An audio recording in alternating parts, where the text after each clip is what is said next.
বিসমিল্লাহির রহমানির রহিম।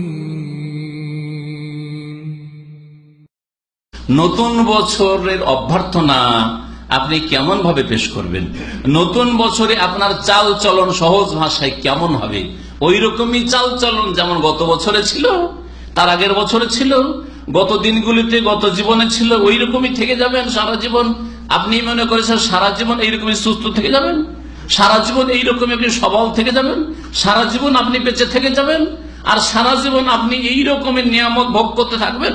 না, একদিন আপনাকে কবরে যেতে হবে, একদিন আল্লাহর সামনে দাঁড়াতে হবে, একদিন মুনকার নাকিরের সওয়ালের জবাব দিতে হবে, একদিন আল্লাহর সামনে হাজিরা দিতে হবে। ওয়াজাদু মা আমিলু হাদিরা ওয়ালা ইয়াজলিমু রাব্বুকা আহাদা।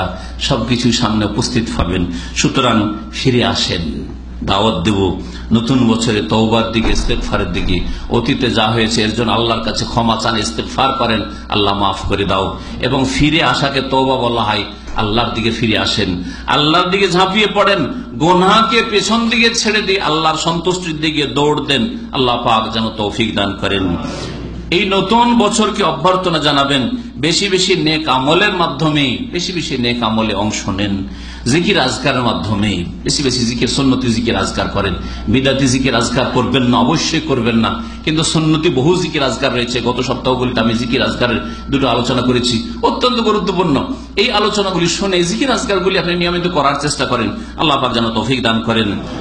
আরো দাওয়াত দেব, নতুন বছরকে অভ্যর্থনা জানান আপনি ফরজ অজেবের হেফাজতের মাধ্যমে। কমপক্ষে ফরজ অজেবে ঘাটতি করিয়েন না, 5 ওয়াক্ত নামাজে 4 করিয়েন না, ফজরের নামাজ জামাত ছাড়িয়েন না, হ্যাঁ, ওয়াজিব কাজ ছেড়ে দিয়েন না, যাতে আল্লাহর সামনে আপনাকে জবাব দিতে হয়, আপনি জিজ্ঞাসিত হন কেন এই কাজ করোনি।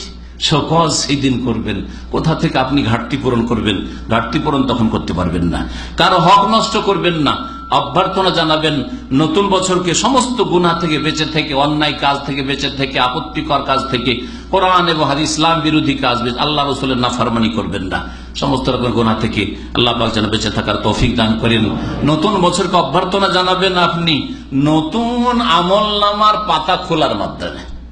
আমলনামা নতুন বছরে খুলেছে, এই নতুন আমলনামায় যাতে করে আর কোন গুনাহ লেখা না হয়, আর গুনাহ যদি অনিচ্ছাকৃত হয়ে যায় সাথে সাথে যেমন মিটাবার ব্যবস্থা আছে না, ছোট ছোট বাচ্চাদের কাছে আছে না, হ্যাঁ, আপনার যেন মিটাবার ব্যবস্থা থাকে। সেটা কি?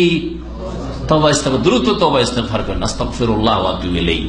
দিনে নবী করিম সাল্লাল্লাহু আলাইহি ওয়াসাল্লাম 100 বার করে, 70-এর অধিক বারবার করে তওবা ইস্তেগফার করতেন, অথচ তার ভুল ভ্রান্তি নেই, মাসুম। আল্লাহ পাক যেন আমাদেরকে তার অনুসরণের তৌফিক দান করেন। নতুন বছরের অভ্যর্থনা জানাবেন না আপনি অভিনন্দন জানিয়ে, মোবারকবাদ জানিয়ে, হ্যাপি নিউ ইয়ার, এই বিদাত করবেন না।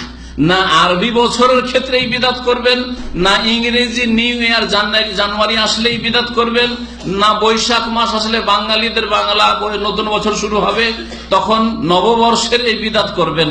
কখনো আপনি অভিনন্দন জানিয়ে আর হ্যাপি বলে, হ্যাপি নিউ ইয়ার বলে, নববর্ষ বলে আপনি কাউকে অভিনন্দন জানাবেন, এসব বিদাত করবেন না। এগুলি কাফের বিজাতিদের কাজ, এগুলিতে বেঁচে থাকবেন। এইরকম উৎসব করা, অনুষ্ঠান করা, নতুন বছর উপলক্ষে আমাদের উৎসব চলছে।